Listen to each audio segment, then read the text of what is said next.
A few weeks ago, we went to a small rural village in Girona where we were filming a video about a very special bar find. A forgotten collection with 8 classic cars all for sale. And of course, what happens is you always go just to film, just to look, and you end up falling in love. That day it happened to me. I fell in love with an English car, a Sinter, but at the time I didn't dare to buy it. I don't know why I called my wife on the phone. I thought about it over and over, and in the end, we left in love.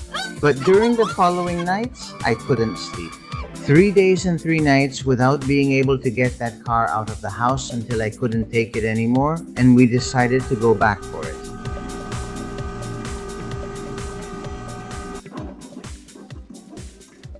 My name is Mark, and I'm a car addict.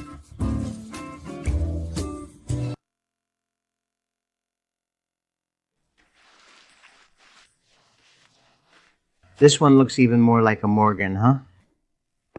This one also has a historic license plate, but I have to say it has the papers as both historic and original.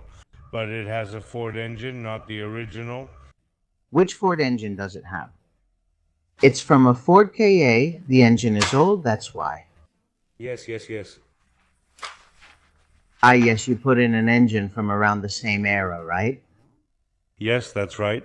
Do you have the carburetor cover for this spot? We don't have it because no, it doesn't fit. But whenever we use it, we put a sock on it, well, something like a sock, right? It's a sock to act as a filter. And it's very important, a filter that's already completely dry, because it's been a long time since you've started it. And this curious thing, which is from another car, and there's no antifreeze here. Which car could this be from? Well, I couldn't tell you. It doesn't fit this type of engine either. This one does have the papers as if it were original, but it has to be said that it's not. That it's not original. 100, the design is very beautiful. Come on, strip it down.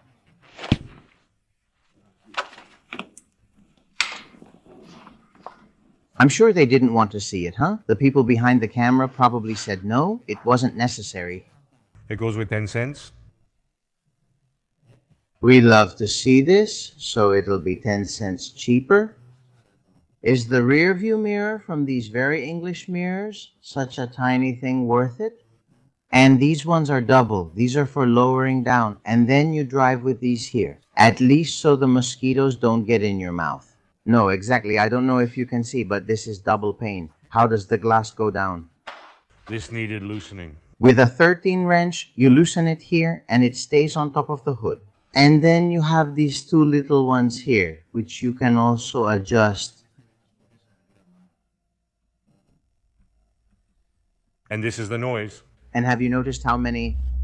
The engine noise of this car is very, very nice. It's a pleasure to drive and it's fast. But you have to know what you're driving because the steering is old-fashioned. And it's not a go-kart. By the noise, it sounds like a go-kart, but it's not a go-kart. Yes. You have to know what you're handling. I really enjoyed it. It shows. And that's good. Rear-wheel drive, and it has an engine that's quite powerful for the weight of the car. And what happens is really fun. If you're careful. I'm going to ask you to let me get in because I want to see the gauges. I want to see the gauges carefully. Ah, like that. Ah, it's been a long time, huh? Everything is hard. It's hard when you haven't seen it in a long time. We have all the gauges here. We have this speedometer that goes up to 160. This is the petro fuel gauge. This is the fuel gauge. Ah, look, these are the gauges. It's Smith. This is extremely British. Oil temperature. This one is also oil pressure, I imagine. This one. This is oil pressure. Water temperature? Water temperature, battery voltage. And this vacuum. Ah, what could this be? It could be the pressure, the vacuum. I don't know if anyone knows. Let's see if someone can figure it out. And revolutions? And the revolutions here? Everything done in England? Do you see when they were proud of doing things? Would the steering wheel be original? This steering wheel? But I can't say this car is 100% original because I know it has things that aren't from the car. But It is. it's fun? It's really fun, right?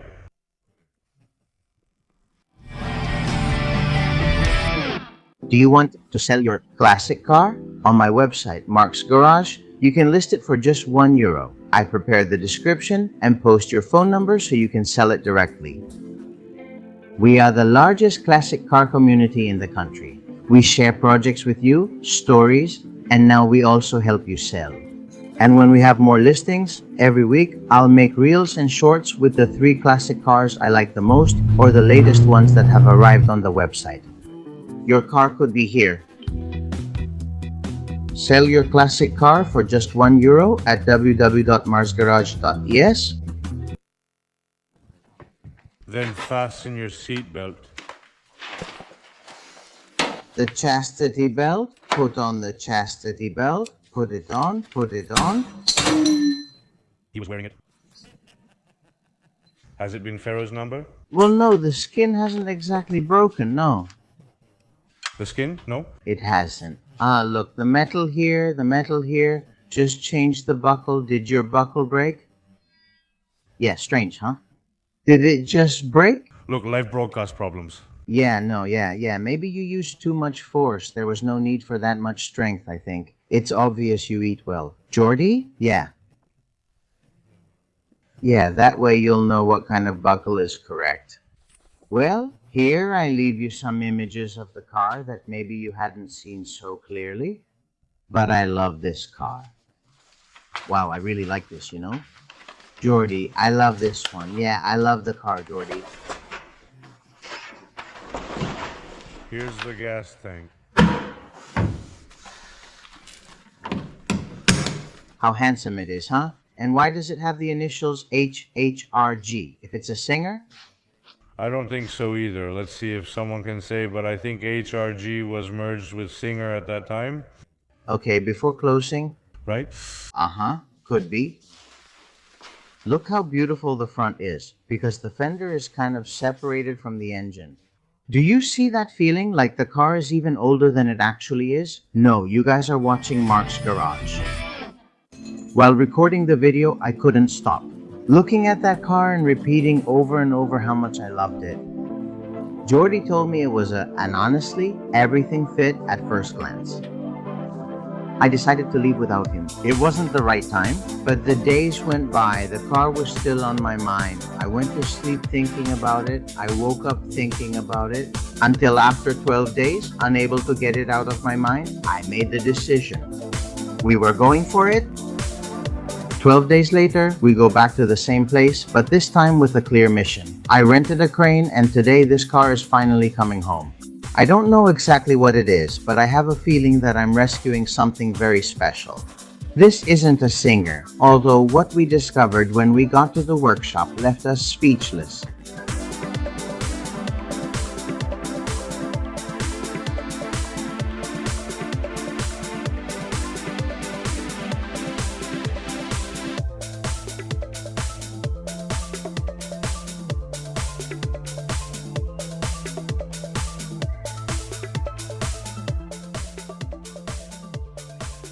Jordy, how did you get this car?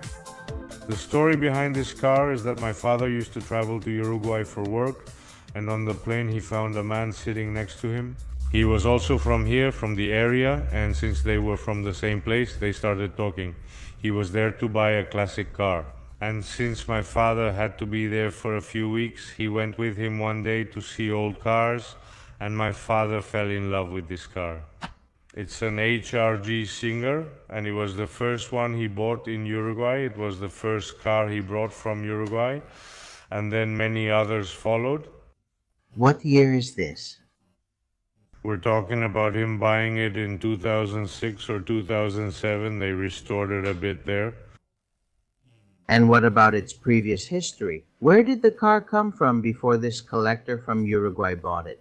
I haven't found anything, but now while looking through the papers, I did find the repair invoices my father paid in Uruguay. Ah, since your father had it fixed there too? Yes, the engine there? You'll give them to me. If you want, now you need me. It would be funny because it's part of the vehicle's history. There are some that are the invoices that were paid there for restoration, and others that are notes saying 200 euros were given for them. Well, I don't know, for any part. We'll look at it later. Everything is detailed there. Perfect. Today is the day. After so many years forgotten, this car sees the light again. A survivor from the past, a machine that refused to give up. I don't know exactly what its story is, but one thing's for sure, it deserves to be saved. And today, its second life begins.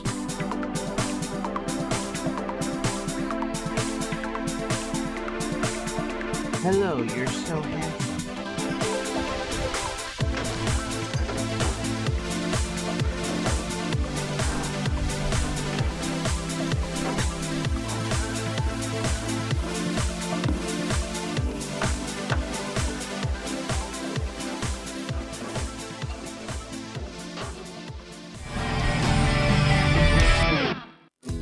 When we arrived, Jordy, the owner, showed us something unexpected. In a corner of the land, hidden among trees and tools, there was a real American school bus with yellow paint and public school lettering. It was quite a surprise because we thought he only had the cars we saw the first time. But as always happens in these places, you never know what you might discover.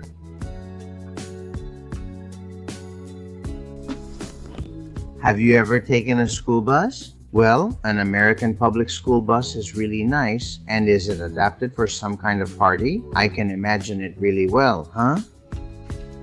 Handsome, handsome.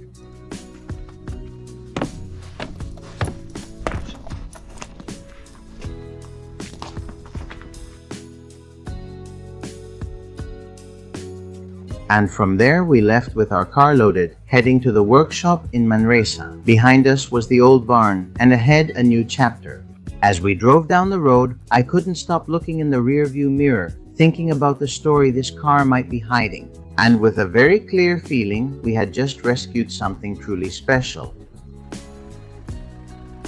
As soon as I get to the workshop, I start looking at every detail. The shapes, the suspension, the chassis. Something doesn't fit, and soon I realize that this really isn't a place. Something doesn't fit until everything starts to make sense. What I have in front of me is an HRG 1500, a legendary car born in a small English factory that dreamed of competing with the big ones. To better understand its story, we must come here and step back in time. Imagine a car so rare that seeing it is like witnessing a ghost from Britain's automotive past. In 1939, while Europe was on the brink of war, three men in a small workshop in Tolworth created something extraordinary, the HRG 1500. Only 111 units were built, but this ultra-lightweight warrior humbled giants like Ferrari and Alfa Romeo at Le Mans. It introduced radio communication in racing and inspired an entire generation of sports cars. Its story is not just about speed or style.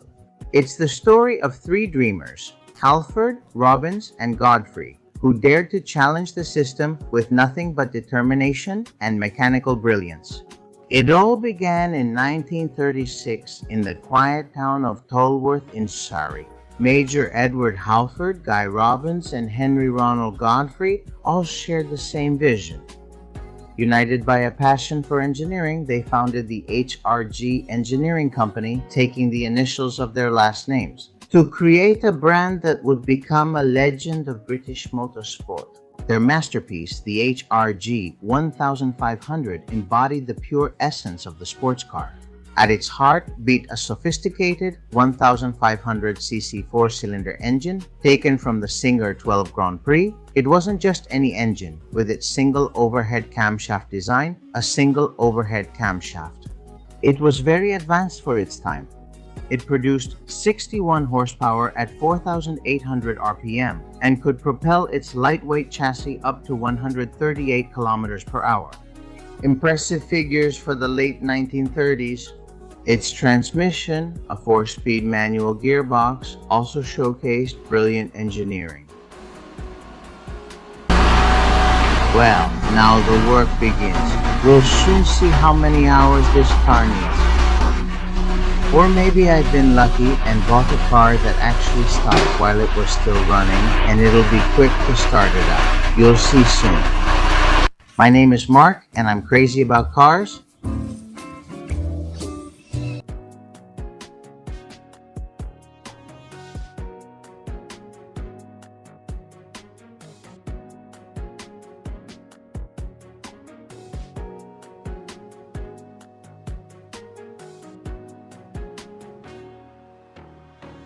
Let me make a call to my wife to see what she says. Just a moment. Like what you see? Subscribe. That's all for today.